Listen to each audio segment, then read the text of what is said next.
Now let's have a look at how to get a MODIS dataset. Well, obviously it's a dataset because it carries many files. So to get it, obviously you cannot just type anything here and get it directly. You first need to explore where they are.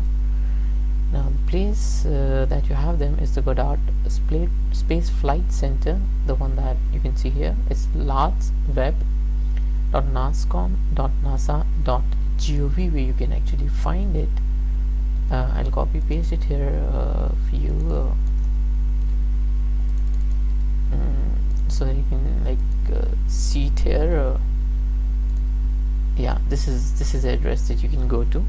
It's an FTP site. It's got an FTP site too. Let's stick to the one that's here, and you've got this datasets available here. I'll just increase the font a little. You've got the data repository, which is here. You can click here if you want. You've got a few options actually. You can actually search for the data that you need. You can go for the previous datasets that you have ordered just a while ago. You can look for the data availability. You've got the archive status. I mean, it's important to know. Obviously, you've got an FTP site where you can get hands on the data through FTP data acquisition commands, which you're going to see a little down the line. Obviously, you've got file specification. You've got the metadata specifications too. You've got the airborne simulator dataset which you can get. Obviously, you've got a track of your previous order possible here.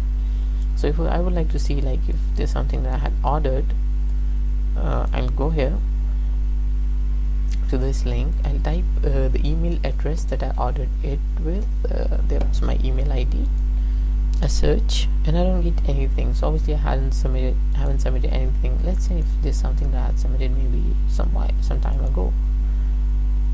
Wow, I had submitted a lot of things. I mean, the few that were cancelled, the many that got expired, that happened back in 2013, 12, and it is I see all of them.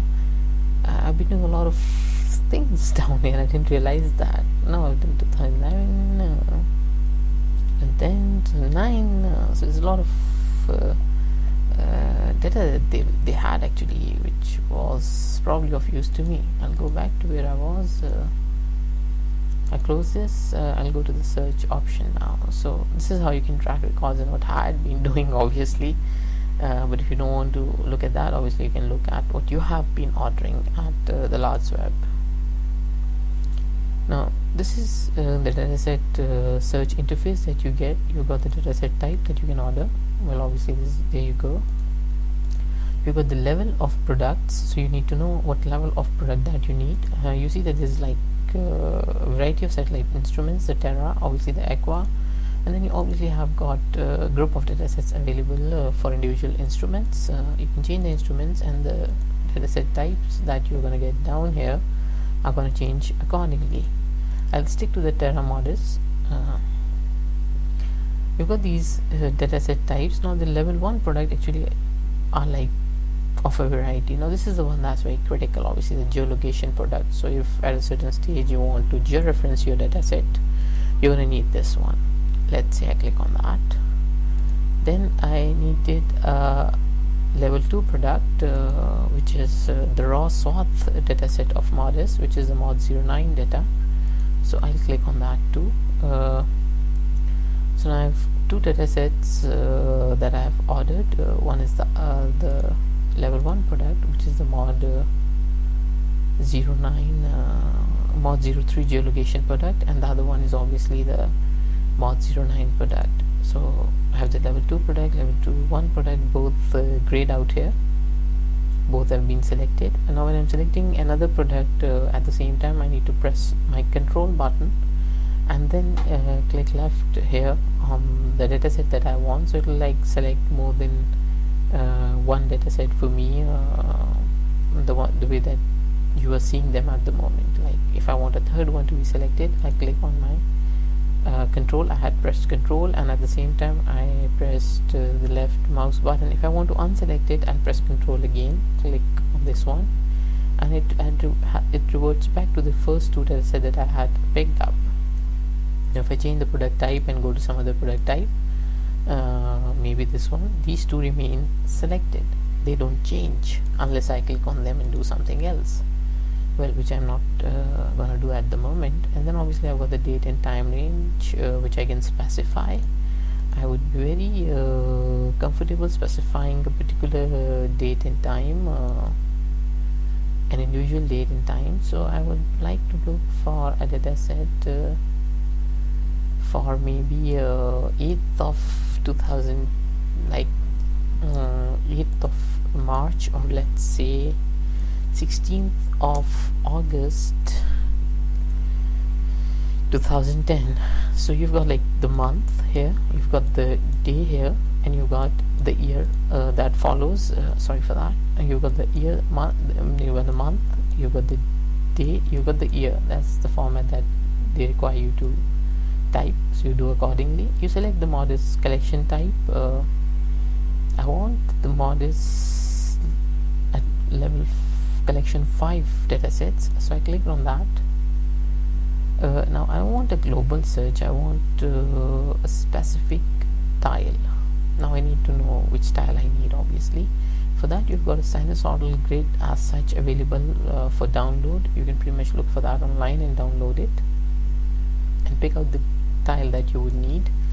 So I need tile 7, I need tile 24, then I need tile 06, not 7 again, and then I need tile 24 here. There you go. So it's some part of southeastern Pakistan that I'm zoomed in on. I have these continental datasets available to me too. I want the date granules. Then I have to search for what I want. I can save these search parameters in case I'm interested in that. I'm not interested at the moment, so this is how I go for my datasets. The only datasets that are available to me are obviously the mod 03 for download. I'll probably go back and see what's wrong. I didn't need the MODIS 6 collection, I want the 5 collection. I'll search again. Oh god, I want the 09 dataset. There you go. I've got the mod 03 file, mod 09 file. Now this is the image file that I need actually. And this is a geolocation dataset. This is a dataset that I can use to georeference this dataset here. It's a complicated process handling MODIS data, obviously the sort data in particular. But you've got this dataset here. This is the image file, mod 09.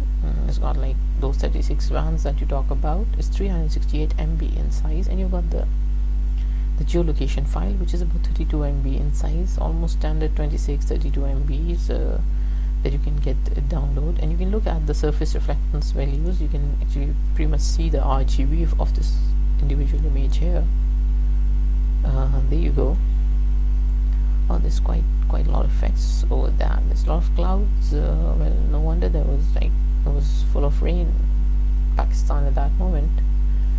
And it's quite crumbled, like, I mean, it's not pretty normal, like, and that's what you need to correct with the help of this geolocation file here.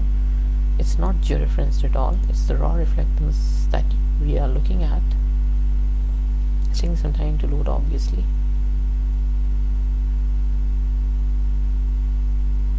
There you go.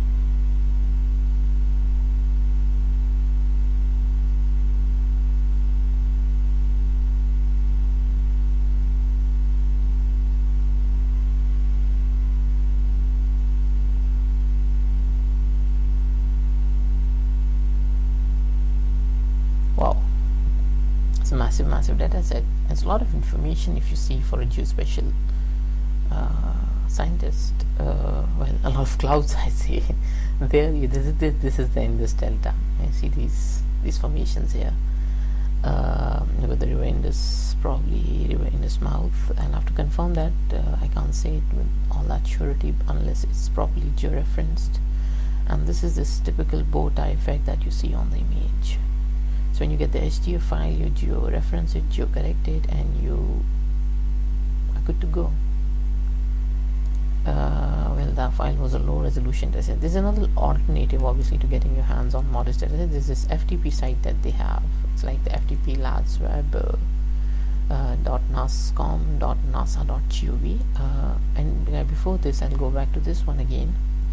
You can actually select all these datasets, and you can add the files either to shopping cart, or either you can order the files on the spot. I'll order them.